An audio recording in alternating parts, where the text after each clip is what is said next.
আমরা এই মুহূর্তে অবস্থান করছি রাজধানীর কারণ বাজারে।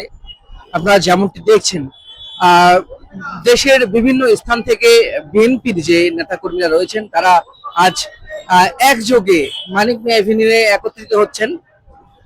আপনাদেরকে জানিয়ে রাখি, তিনবারের সাবেক প্রধানমন্ত্রী বেগম খালেদা জিয়া গতকাল ইন্তেকাল করেছেন।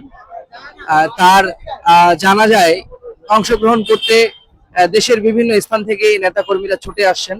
আপনারা দেখছেন এই মুহূর্তে কারণ বাজারে নেতাকর্মীদের ঢল।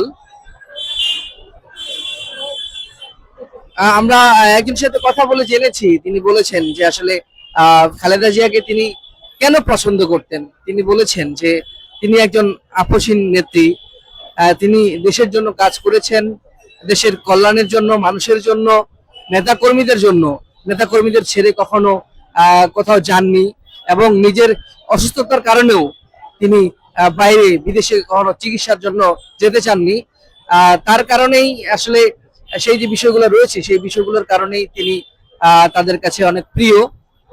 সেই প্রিয় মানুষটিকে শেষবারের দেখার জন্য তারা বিভিন্ন স্থান থেকে রওনা হয়েছেন এবং এমনটিও জানিয়েছেন তারা যে তাদের অনেক নেতাকর্মী মানে আসলে বাস চলাচল করতে পারছেন না ঠিক মতো, জ্যামের কারণে তারা আটকে পড়েছেন।